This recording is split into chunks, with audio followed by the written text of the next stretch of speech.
وقت میں ایک قصہ پیارے نبی صلی اللہ علیہ وسلم کا آپ حضرات کو میں بتاتا ہوں کہ حضور صلی اللہ علیہ وسلم کے دور سے کچھ پہلے حاتم تائی ایک بادشاہ گزرا ہے. آج کل بھی اگر کوئی بندہ زیادہ صدقہ خیرات کرتا ہو, کوئی فراخ دل ہو, لوگ کہتے ہیں نا حاتم تائی بن گیا ہے. یہ حاتم تائی ایک بادشاہ گزرا ہے جو بہت زیادہ فراخ دل تھا, بہت پیسے بانٹتا تھا لوگوں کو, غریبوں کی بڑی مدد کرتا تھا.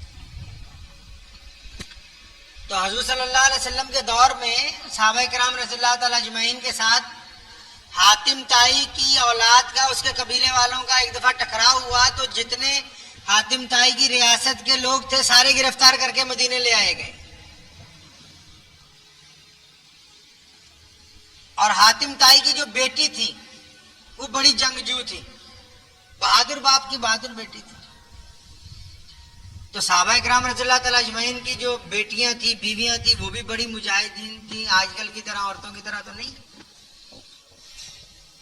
تو انہوں نے حاتم تائی کی بیٹی کو میدان جنگ میں پکڑ کے اس کے بازو پیچھے باندھ دیے صحابیات نے. اور جب یہ تمام لوگ حضور صلی اللہ علیہ وسلم کے سامنے پیش کیے گئے مسجد نبوی میں, حاتم تائی کے قبیلے کے جب قیدی پیش کیے گئے تو حاتم تائی کی بیٹی, کیونکہ بادشاہ کی بیٹی تھی, وہ اپنے قبیلے والوں کے آگے آگے تھی, اس کے ہاتھ بندھے ہوئے تھے, سر پہ دوپٹہ نہیں تھا. تو جب قیدی پیش کیے گئے, حضور اکرم صلی اللہ علیہ وسلم نے دیکھا کہ قیدی آ رہے ہیں اور حاتم کی بیٹی آگے آگے ہے, سر پہ دوپٹہ نہیں ہے. سونے نبی صلی اللہ تعالی وسلم نے اب وہ حاتم تائی کی جو بیٹی ہے نا, کیونکہ بڑے باپ کی بیٹی ہے, خود فرماتی ہے کہ میں رستے میں یہ طے کر لیا کہ اب مسلمانوں کے نبی کے سامنے جب جاؤں گی ایسے سوالات کروں گی کہ ان کو نعوذ باللہ جواب نہیں آئے گا, ایسی باتیں کہوں گی, کیونکہ میں بڑے باپ کی بیٹی ہوں. تو یہ مسلمانوں کے جو بادشاہ, لوگ بادشاہ سمجھتے تھے, جو مسلمانوں کے حکمران ہیں, یہ حیران ہو جائیں گے کہ یہ لڑکی کیسے سوال کر رہی ہے. حاتم کی بیٹی ہے, کوئی حاتم تائی کوئی عام آدمی نہیں ہے. فرماتی ہے کہ جب میں مسجد نبوی میں داخل ہوئی, میرے ہاتھ بندھے ہوئے تھے. حضور صلی اللہ علیہ وسلم نے دیکھا حاتم کی بیٹی آ رہی ہے, ہاتھ پیچھے بندھے ہوئے, سر پہ اس کے دوپٹہ نہیں ہے.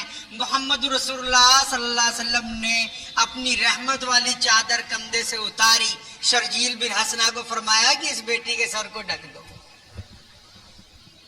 صحابہ نے عرض کیا یا رسول اللہ آپ رہنے دیجئے, یہ دشمن کی بیٹی ہے. صحابہ نے, صحیح حدیث میں موجود ہے, صحابہ نے فرمایا یا رسول اللہ آپ رہنے دیں, یہ کافر کی بیٹی ہے, یہ ہمارے دشمن کی بیٹی ہے, آپ اپنی چادر مت دیجئے اس کا سر ڈھکنے کے لیے. قربان جاؤں سونے محمد نے فرمایا بیٹی تو بیٹی ہوتی ہے, چاہے دشمن کی ہو یا اپنی ہو, تمہاری نہیں. میں محمد رسول اللہ کی چادر سے اس کا سر ڈھکا جائے. اور حاتم تائی کی بیٹی فرماتی کہ جب پیارے نبی صلی اللہ علیہ وسلم نے اپنی رحمت والی چادر میرے سر پر رکھ دی, جب مجھے عزت عطا فرماتی میں تو سوچ کے آئی تھی یہ کہوں گی, وہ کہوں گی, یہ سوال کروں گی, وہ سوال کروں گی. کہنے لگی سونے نبی کی اس ادا کے اوپر میں اس بات کی قائل ہو گئی کہ دنیا میں اگر کوئی انسانوں کو عزت دے سکتا ہے تو محمد رسول اللہ صلی اللہ علیہ وسلم. اور سونے نبی صلی اللہ علیہ وسلم نے کیا فرمایا؟ فرمایا تو حاتم کی بیٹی ہے, تیرا باپ بڑا فراخ دل تھا, آج تو دربار نبوت میں آئی ہے, مانگ کیا مانگتی ہے؟ تجھے رہا کر دیتے, ساز و سامان دیتے, عزت کے ساتھ تجھے باقاعدہ فوجی دستہ چھوڑ کے آئے گا. حاتم کی بیٹی کہنے لگی یا رسول اللہ میں بھی حاتم کی بیٹی ہوں, میں اکیلی رہا نہیں ہوں گی, مجھے تو جتنے لوگ میرے قبیلے کے ہیں آپ سب کو چھوڑیں گے, سب کو اعزاز دیں گے, سب کو سواریاں دیں گے. محمد رسول اللہ نے فرمایا تو بھی کیا یاد رکھے گی کہ یہ حاتم کی بیٹی جب محمد رسول اللہ کے دربار میں آئی, فرمایا تم کو بھی رہا کرتے, تیرے قبیلے کو بھی رہا کرتے, تم سب کو عزتوں کے ساتھ واپس بھیجا جائے گا. تو یہ پیارے نبی حضرت محمد رسول اللہ صلی اللہ علیہ وسلم کا کردار دیکھ کے حاتم تائی کی بیٹی نے گھر جا کے اپنے بھائی کو بلایا, عدی کو. فرمایا عدی تم جنہیں بادشاہ سمجھتے ہو بادشاہ نہیں ہے.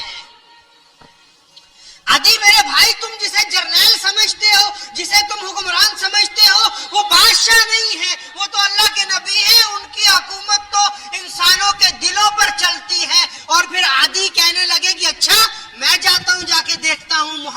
علیہ وسلم کو. عدی بھی حاتم طائی کا بیٹا ہے. عدی آ گیا, مدینے پہنچ گیا.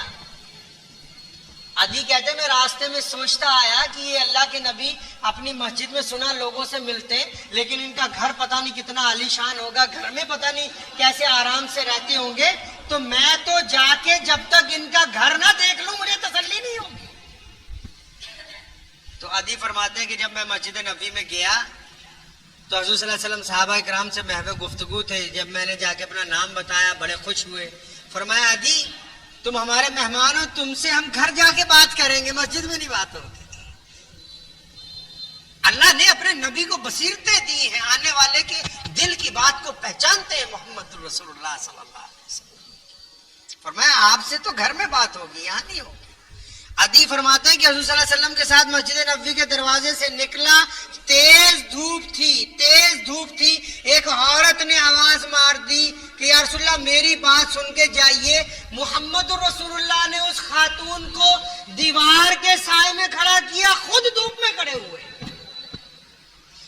اس عورت کو دیوار کے سائے میں کھڑا کیا, خود حضور صلی اللہ علیہ وسلم دھوپ میں کھڑا ہوئے, اور وہ بہت دیر تک اپنے قصہ حضور صلی اللہ علیہ وسلم کو سناتی رہی. محمد رسول اللہ اطمینان سے اس کی باتیں سنتے رہے. عدی کہتے میں بڑا متاثر ہوا کہ یہ کتنی کریم ذات ہے کہ لوگ تو ایک منٹ غریب کی بات نہیں سنتے, اور یہ تو بہت بڑی شخصیت ہے, اللہ کے نبی ہیں, اتنے لوگ ان کے آگے پیچھے ہیں, یہ تو ایک عورت کو چھاؤں میں کھڑا کرتے, خود دھوپ میں کھڑے ہوتے اور پھر اس کی بات سنتے. جب اس عورت کی بات مکمل ہو گئی تو عدی کو لے کے آپ صلی اللہ علیہ وسلم جب اپنے حجرہ مبارک میں داخل ہوئے, عدی کہتے میں حیران رہ گیا کہ ایک کھجور کی چٹائی ہے, کھجور کا تکیہ ہے, وہ بھی پھٹا ہوا ہے. محمد رسول اللہ نے بٹھایا, دوسرے حجرے میں گئے, وہاں سے کھجوریں اور دودھ لے کے آئے, اپنے مہمان کو پیش کیا. اور عدی نے جب کھجوریں کھا لی, دودھ پی لیا, حضور صلی اللہ علیہ وسلم نے فرمایا عدی اب اجازت ہے تم جاؤ, آپ سے ملاقات ہو گئی. تو عدی رضی اللہ تعالیٰ عنہ فرماتے ہیں بہت بڑے صحابی ہیں حاتم طائی کے جو بیٹے ہیں.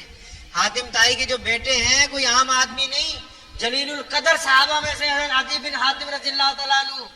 فرماتے جب رسول اللہ نے کھجوریں کھلا کے تواضع کر کے فرمایا عدی اب اجازت ہے آپ جائیے, کہنا میری آنکھوں سے آنسو آ گئے, میں یا رسول اللہ اب آپ کو دیکھنے کے بعد واپس جانے کا سوال ہی پیدا نہیں ہے.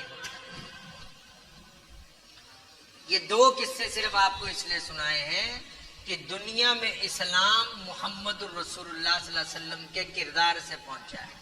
کس سے پہنچا بھائی؟ محمد الرسول اللہ کے کردار سے پہنچا ہے. ہم کو طاقتور مسلمان بن کر حضور صلی اللہ علیہ وسلم کا کردار لوگوں کے سامنے پیش کرنا ہے. کریں گے انشاءاللہ. ہمیں یہ نہیں کمزور بن کر, نہیں, کردار جو ہے وہ طاقت سے ہی دکھایا جاتا ہے. جب حضور صلی اللہ علیہ وسلم مدینے میں تھے لوگ پتھر مارتے تھے, حضور صلی اللہ علیہ وسلم خاموش رہتے تھے, صرف صبر کرتے تھے.